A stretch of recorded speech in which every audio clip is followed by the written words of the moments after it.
Welcome to TandTeaching, the educational podcast you can listen to with a cup of tea. I'm Arthur Moore, and with me, as always, it's Mike Carrawell. Hi, Mike. Hello, Arthur Moore. How are you? Oh, I'm absolutely great, buddy. Like, we're recording this in June, but as this goes out, I think everyone's on the school summer holiday. So I hope you are having an awesome summer holiday, everyone. And thank you for taking a little bit of your time to listen to us on TandTeaching. How's your holiday, Mike? You got big plans for the holiday in the future where we are now? Yeah, I'm loving the holiday that I'm not on yet, but I will be on by the time the pod comes out. Great times. Um, I think today is a really, really good pod to be released at the start of the holidays, Arthur, because we're going to be talking about life after teaching. And we're going to be talking to Sharon Cawley, who is going to be talking to us about what teachers can do if they make that decision that education is no longer the sector they want to work in, or schools aren't the place they want to work in particular. Yeah, well, let Sharon introduce herself in a moment, but she is admin of the hugely popular Life After Teaching Facebook group, which does have over 160,000 members. And we're going to be talking to Sharon, as Mike said, all about the concept of life after teaching. So go get a cup of tea, get a biscuit. Hopefully you're sitting in the sunshine, and we'll be back in a moment.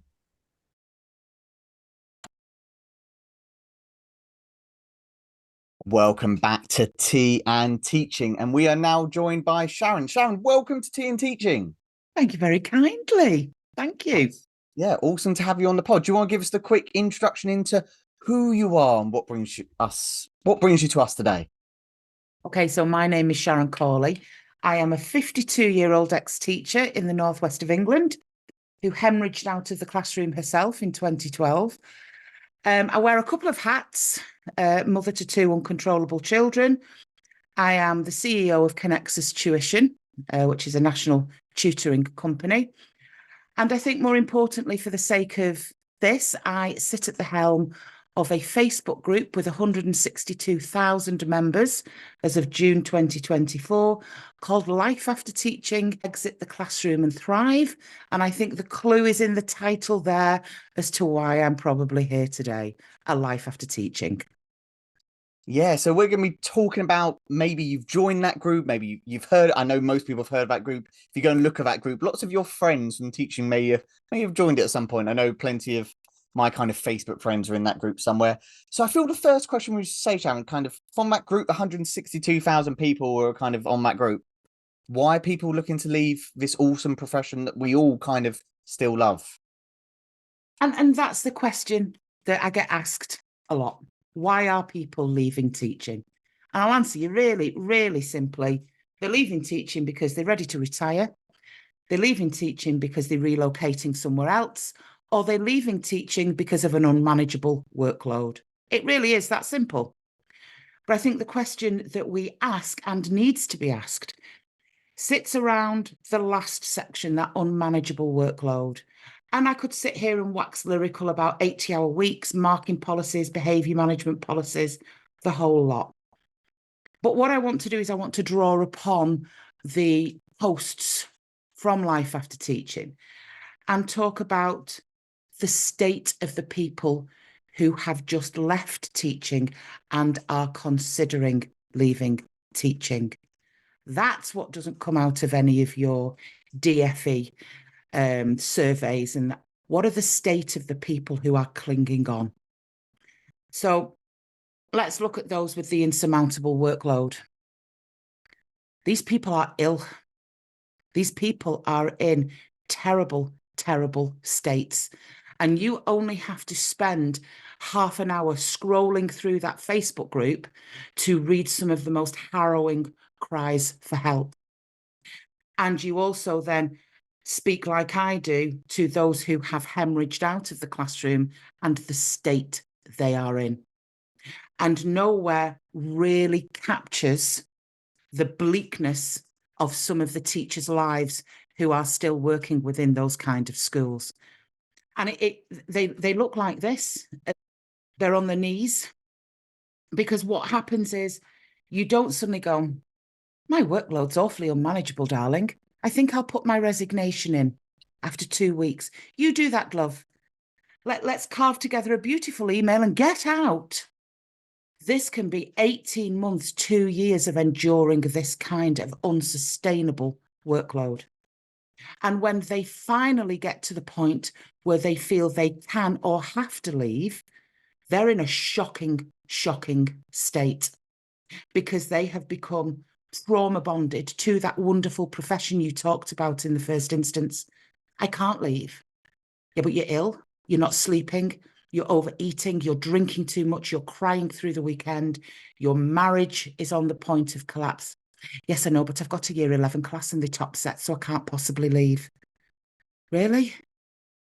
Well, I can't possibly leave because where would I get childcare in the 14 weeks holidays that we have? Right. Can I just hold a mirror up to your life? You are having a nervous breakdown, and for what is a relatively low monthly salary, because these people stay in the classroom part-time, 4 days a week, they might be bringing home 1,800 a month, and they're losing their battle with mental health because they can't leave. They're trapped in this cycle of pain. And then we have those who have exited, 44,000 of them last year. You go and talk to the state they're in, the complex PTSD that they are struggling with as a result of being in toxic work environments. So the question is never, why are they leaving? Let's have a look at the state of those who've left, and let's have a look at the state of those who are on the brink of leaving. And that's where the true crisis in teaching is at this moment in time, that cohort. It's a bleak picture, Sharon, but it's a recognizable picture to anyone who's worked in education. We know colleagues, we know people who have been in that situation. I'm interested in terms of your journey. You said you left the classroom yourself in 2012. I'm assuming you kind of set up the Facebook group after that and started supporting people after that. What's your journey out of teaching? Have you seen in your experience this change in workload and the kind of the coming to fruition of these reasons why people are leaving? Or has it just been an ongoing thing and maybe it's now kind of just getting a little bit more well known about, is this retention crisis really getting worse and worse and worse? And why do you think that is? I think it's getting worse and worse and worse. In answer to your question, I'll answer, you said I'll ask you a question and then ask me 15 in that one sentence. Yeah, I'll unpick that, Sorry, Mike. I do that. It's not a problem at all. It's like asking the kids what they want for the tea and you've got 27 different things thrown at you. Right, okay. Answer all the questions, Sharon. I'll do all the questions, all of them. Oh, I really enjoyed that, Sharon. I really enjoyed that. Hi, Sharon, quick question. This, and this. All right, my pen's got steam coming off it. But it's fun in your house, Mike. Let's have a look at my journey. I came out of the classroom in 2012. I was suspended. I was suspended from teaching. I was the old style teacher who couldn't keep a trap shut. I was the union rep. I was unpopular with my senior leadership team. And I was suspended in 2012, pending a safeguarding issue because another member of staff at my school had accepted a friendship request from an ex-pupil. We didn't even have a safeguarding social media policy. And in conversations with that member of staff, it came to the knowledge of the senior leadership team that I knew about this and I hadn't reported it. So that was what I was suspended for. But by being suspended or sent home with work-related stress or put on a support plan, a spanner went into the mechanism of not being able to cope. There was a stop put on how I'd been living my life. So I came out and I could breathe. As awful and as harrowing as it was, I came out because I had to come out of the classroom and I built a life. I'm going to reference a Pit Pony video that me and Sarah Dunwood and Sue Bowie did years ago. But I came out of the classroom and realised I had a taste of liberation. I had a skill set, was GCSE English. I could tutor. So I was able to move a kid up 2 sets in 6 weeks. Because do you know what? Those people we've just been talking about, the chances are they're bloody good. There is such knowledge and skills and investment in those individuals that are hemorrhaging out. So I took all of my skills, all of my talents, all of my knowledge, and I monetized it for myself. And I set up tutoring around the kitchen table. Within a couple of months, I was full. Neighbours loved me, as you can imagine. It was like a revolving door. I then moved to groups around my table. I then moved into groups of tutors in village halls with maths, English, science, primary. And by 2018, I had built a business of my own such that my salary had gone to about £12,000 a month based upon tutoring. So it's a real thrival story. I then franchised my business. In 2020, we had COVID and the National Tutoring Programme. And now I sit at the helm of a tuition business that's a 7-figure tuition business and doing really, really well. Ex-teachers come in, they get tutoring businesses with me, and we continue to thrive outside of the classroom. But there was a key moment there, and it was COVID. COVID was a really, really significant time for teaching because we locked down. We suddenly realised that we've not been doing exams for 2 years and the world's not spun off its axis. Teachers are working from home in a hybrid model. We're actually one of the main functions and reasons why our education system is set up the way it is, herding 30 of them in a classroom on a day-to-day basis between 9 and 3 is because we're childcare. That's why we don't have hybrid working models, because who'd look after these children if the parents are working? Well, are we educating or are we childminders? So we had a perfect opportunity in 2020 to start from scratch, to stop being exam focused at the age of 16, to stop teaching to a GCSE curriculum that's not fit for purpose, to actually put children's mental health at the fore, to create hybrid models of teaching. We didn't. Fumbled the ball. Do you remember the January when we went back for 1 day and then all came out again? Get them back in, keep them going the way it was. Our education system has not moved 1 iota with the times. We are the only world in which pen and paper is our core means of recording children's progress. We've not embraced technology, we've not changed a curriculum, and we are still trying to get people to thrive in a world that's not fit for purpose, because the teaching profession does not represent what's going on in other corporate sectors. So let me give you an example. Imagine you've just graduated from university. You're a band of brothers, there's 6 of you. One's decided to be an ECT. 2 have gone into marketing. One's in some software development company. Somebody else has started their own business.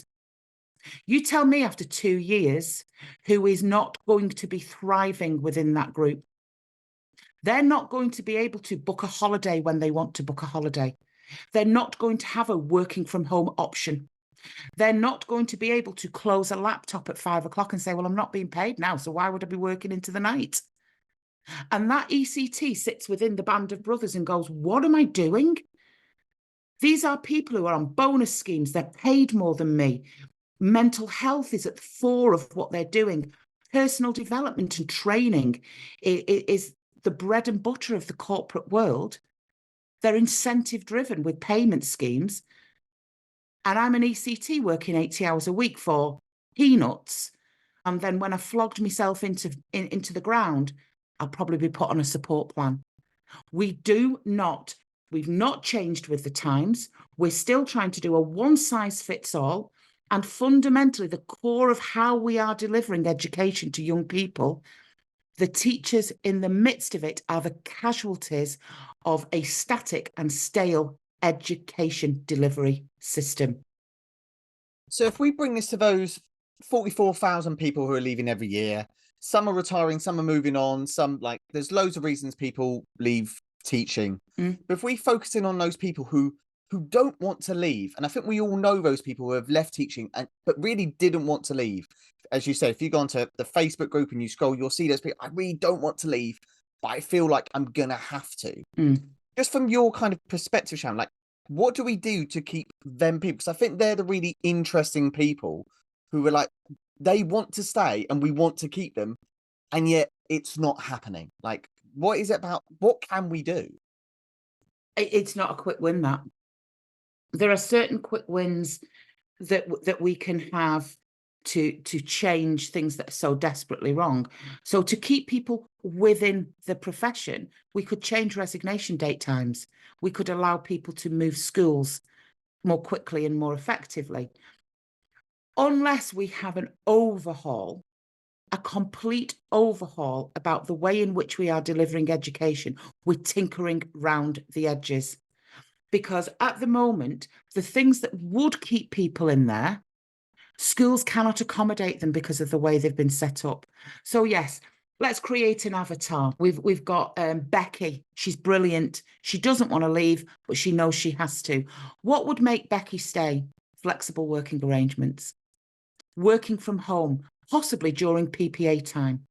Now, I've seen some really good schools pull teachers' PPA time together so they can actually work half a day from home. So unless you've got a head teacher who's really, really switched on, no, Becky, I can't let you work from home 2.5 days a week. No, Becky, I can't let you book a holiday in term time because that's not how we're set up to do. No, I can't give you class sizes of 8 because you have 30 in a classroom. We've not got the flex to retain people, and it's not even about pay. You could offer another 20 grand a year and she still probably wouldn't do it.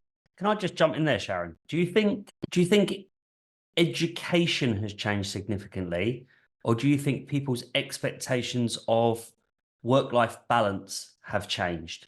And is that, you made reference to COVID earlier, is that off the back of COVID? Because I've heard comments, last few years from different teachers saying ECTs this day are different. Yeah, they are. They just want to finish at 3:30 and go home, and they don't put the extra hours in. They're just built different, these guys. And it's almost like it's a criticism. And actually, like, wouldn't it? No, it's not. It's a generational thing, Mike. I'm Gen X, and we have to go through the different generations that are coming in. I'm Gen X. We were raised as latchkey kids drinking out of hose pipes. Our parents didn't even know where we were. So our work ethic came from, we were grateful to be teachers. You know, my mum and dad were like so proud of our Sharon, who was a teacher. It was like lauded at that point because the boomer generation beforehand still called their teachers and there was the respect there. Then we have the millennials and we have Gen Z. They won't do it. It is just a completely different cultural approach through the generations, because what we have done is we have fueled the millennials and the Gen Zs with the emotional literacy and understanding of their own mental health to say no. The Gen X's, 1965 to 1980, that's your Gen X's. It's not resilience. I don't think it's about resilience. I think it's about cultural expectations. You just worked harder. You were grateful that you had a pension because that's the stuff we've been told. You go to a Gen Z and they go, no, that's not within my contract. You've hired me from 9 till 5. So no, I won't be staying till 7:30. Will you be paying me overtime or can I have that time back in lieu? That doesn't make them wrong. That makes them absolutely empowered to the point where they should be. So if you are Becky with a band of brothers who've just left university and they are Gen Z, they're going to be laughing at Becky, still on her laptop at 10 o'clock at night, marking books, parents' evenings, going on residentials over a weekend and not getting any time paid back for that, not being paid any extra. Culturally, teaching is...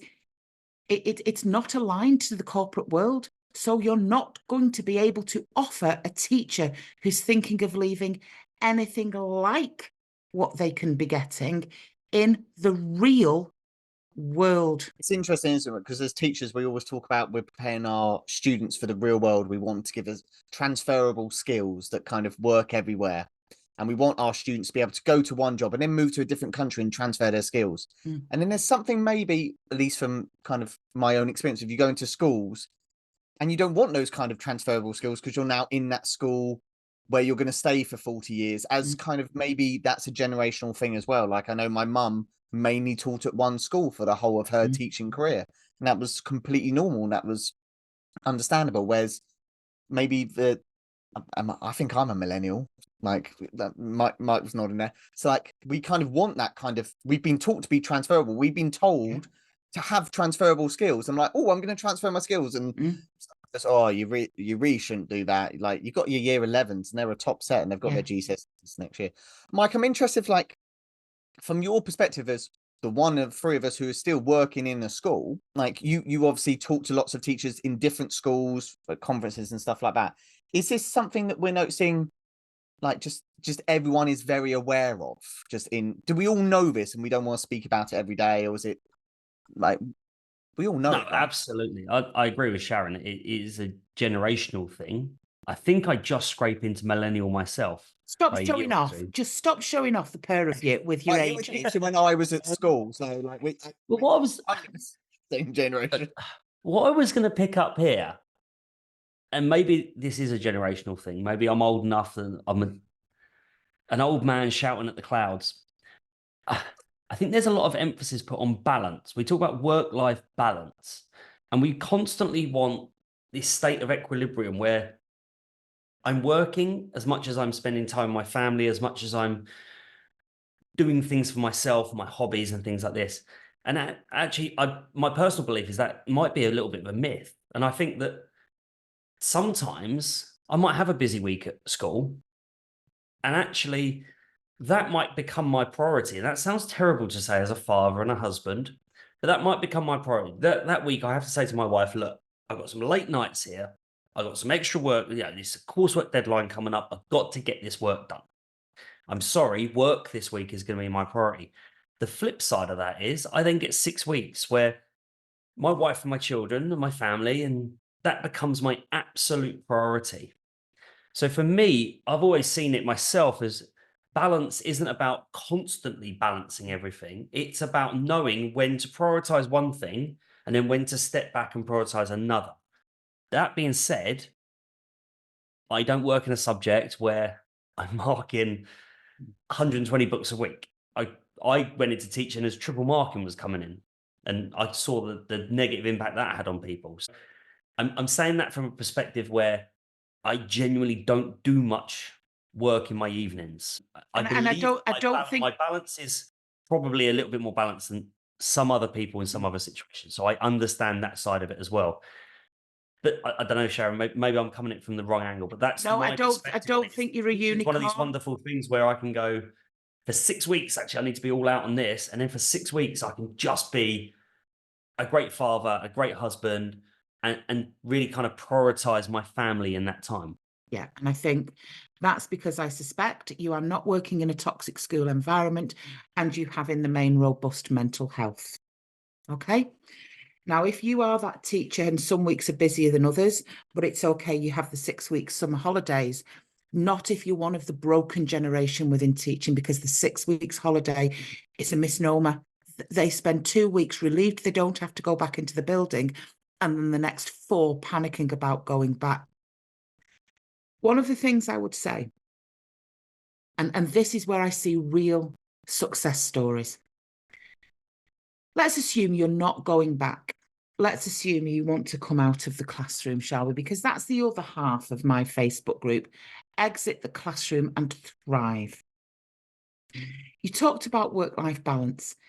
If we take things back to its most basic, a job should only ever leverage financial means to live.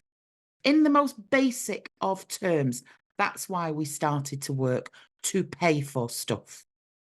The level above it is it brings me joy. I get satisfaction. I enjoy my work. Bonus. Perfect. Even bigger Brucey bonus sitting at the top of it. I feel I serve. I've met my vocation. I am on purpose. But fundamentally, a job at the lowest tier is to bring in the dollar. Anything above that, on that tiered level that I'm looking at, is a bonus. And that's why they went into teaching, to serve, to have their purpose. And it's got skewed. It's got really, really skewed. So I think there's something to be said about the mindset of the teacher. You're absolutely right, Arthur. Your mum, it's a job for life. She's teaching a curriculum. And quite frankly, that's what she does. And particularly, I'm going to say this now, I'm going to annoy a load of maths teachers. Right. Unless you want to be a maths teacher, what is the maths curriculum helping you to do? Think I'm going about to it. bite my tongue. Yeah, well, you bite your tongue, but in real terms, right? Algebra and all that stuff in the main, unless I want to go back into the factory and start spewing it back out again, we are providing curriculums that are not skills-based. It should be numeracy and literacy.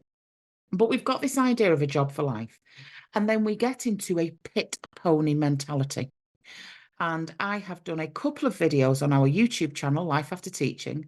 The first one was done in 2021, the pit pony, how to leave the classroom and develop multiple income streams. And it's a real mentality. So the pit pony, for those of you members who haven't come across it, a pit pony was an animal that was born underground in a pit, a coal mine, for those Gen Zers who don't even know what a mine is. This animal was born underground and it was pulling carts, it was shifting coal. And it lived and it's worked its entire life underground. And then on retirement, it was raised above ground and set free, unaware that there was a world above it. It was blind, it was disorientated, it didn't know what to do. Well, you think about your average teacher, particularly your Gen Xs. They started in education at the age of 4. They went right the way through to A level. They then went to university. They did a PGCE. They went back in. They've been led by bells. So it is perfectly understandable for them to be absolutely frightened that the world out there, they're stunned and they're dazed because they've lost sight of their own value as an individual. A teacher has such a skill set. They can speak, they can train, they can walk into a room and command 30 people's attention. They are computer literate, they are creative, they can plan, the likes of which very few can. They will be highly organized. They'll have a work ethic that will be eye-watering. Now, I always advocate, don't go and look for another job on Indeed. In our group, a lot of people are moving to the civil service. A lot of teachers are exiting and going down the route of the civil service, and they love it. There is the hybrid, the flexible, the freedom to work, but the security of a salary and a pension. But others step into the world of entrepreneurialism through multiple income streams. And they are the ones who really, really thrive. The world of tuition is not to be sniffed at in today's day and age, because in 2020, the government introduced a national tutoring programme. Not a national intervention programme, not a national catch-up programme. They use the word tutoring. And if you are a teacher, particularly who's got a core subject, or you're primary and you're at a key stage where there is a demand, or you can reskill, you know, you can move to literacy and numeracy. The world of tutoring tends to be a great place to thrive because it's the best of both worlds. You're still working with kids, you're still delivering a subject that you love, but you have the freedom to be your own boss. And tutoring as one of a few income streams is a great way to exit the classroom because you can still keep your purpose. You are still serving, but you've got rid of all the stuff that's made you ill in the first place. So don't sniff at the thought of being a tutor. I think it's nice. It brings us on to kind of the last thing we kind of, because we could talk about this forever. Like there's so much to discuss here.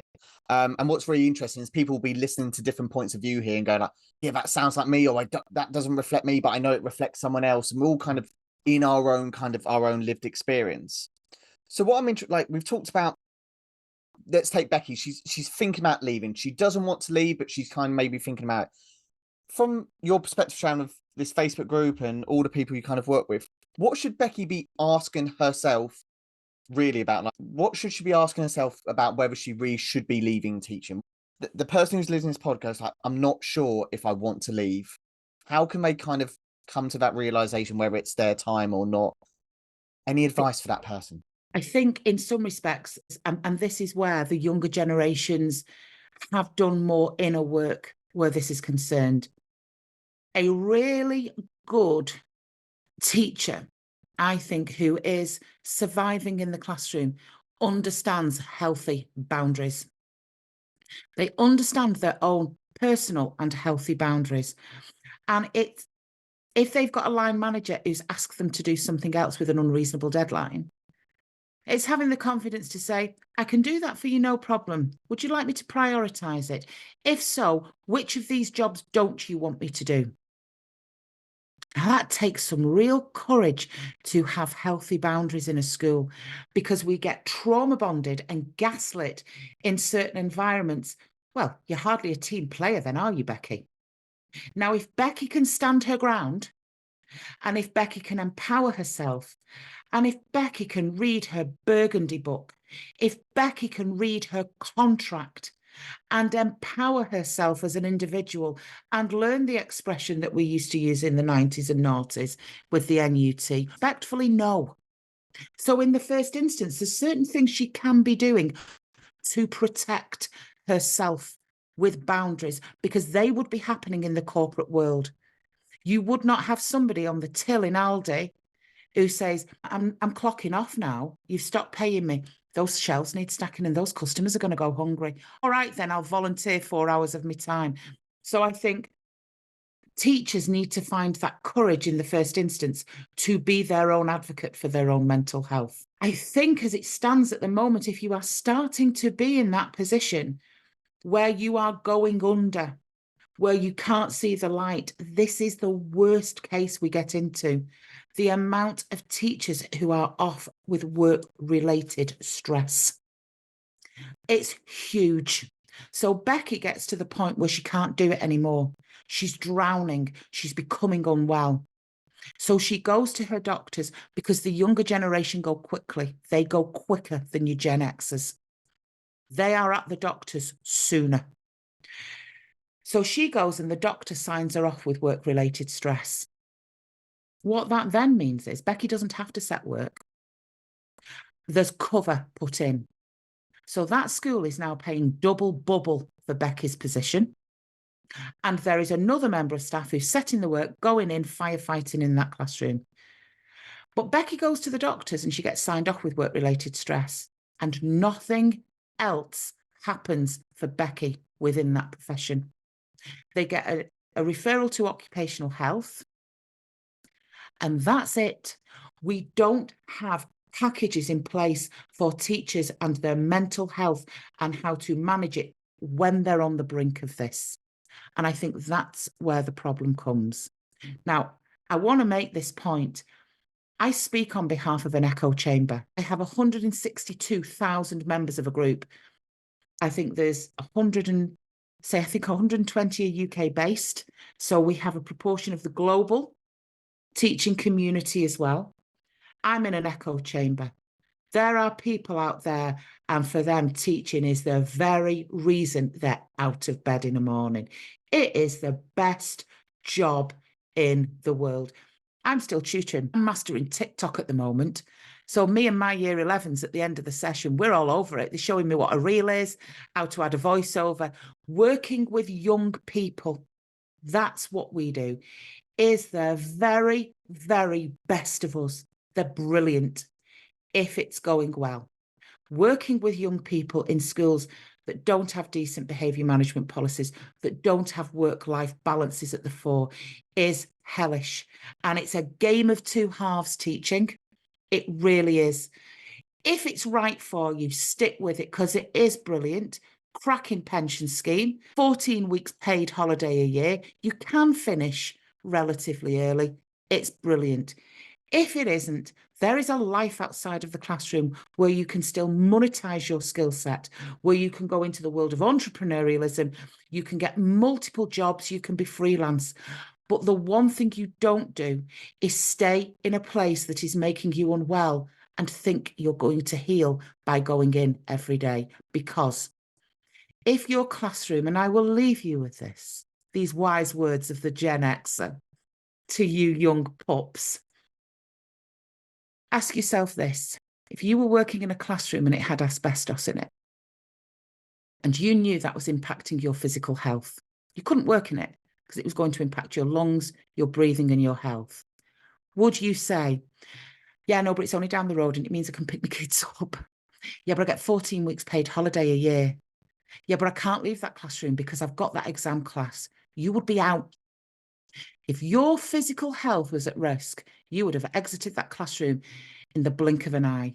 Your mental health is equally, if not more important than your own physical health. So if metaphorically you are working in a classroom with asbestos, get out. Phil, we will leave it there because that's a lovely question for everyone to take away. Sharon, thank you so much for your time for coming to and teaching. If people want to, I think we've said the Facebook group enough. I think people know where to go and find it. But if people want to find out more about you and connect with you and find out more about what you do, where should they connect with you? At my social media. I have a wonderful platform on social media, LinkedIn. I'm prolific on LinkedIn. I have a Facebook page, Connects Us Tuition Franchising. This is probably going to date it, but Arthur and I are meeting up at the end of the month for the National Tutors Conference hosted by Connects Us Tuition. He's delivering a fantastic workshop for our delegates there. Stalk me on social media. That is always what I say. Give me a good stalk. And on that note, feel free to stalk Sharon. I nearly got away with it. Nearly got through the whole. Nearly got through pod, Sharon. We'll be back in a moment with me and Mike. Sharon, thank you so much for your time. You're more than welcome.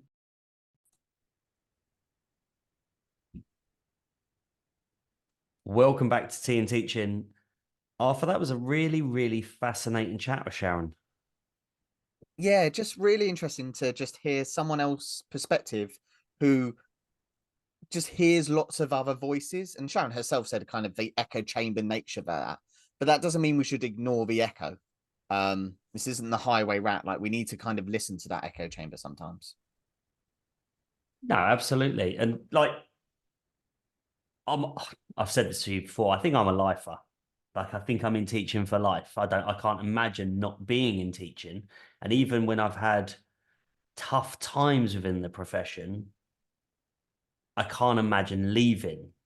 And it was really eye-opening for me to listen to Sharon kind of raise some perspectives of people who, you know, it's genuinely making them unwell being in this profession, and, you know, people stuck in these toxic environments and the effect it has on them long term. It's really interesting to hear that, because it's not something I've experienced to that level. But I know that there's been that change in education over the past 10, 15 years.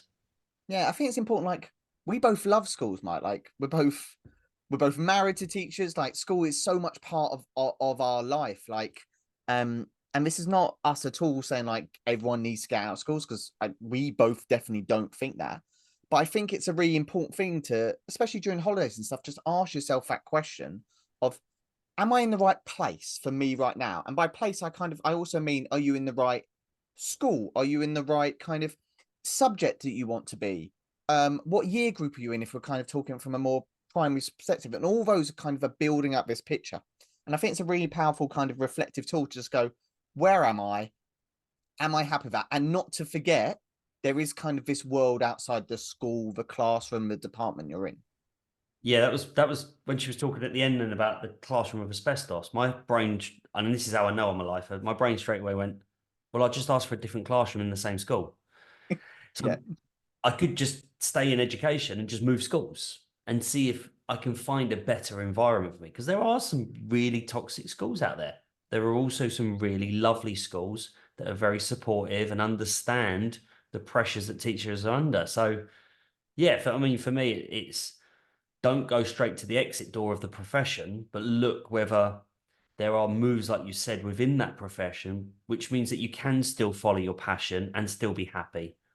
But amazing that there's people like Sharon running these Facebook groups for people who have decided, I've had enough, and giving them that support and that kind of reassurance, I guess, that your skill set is transferable.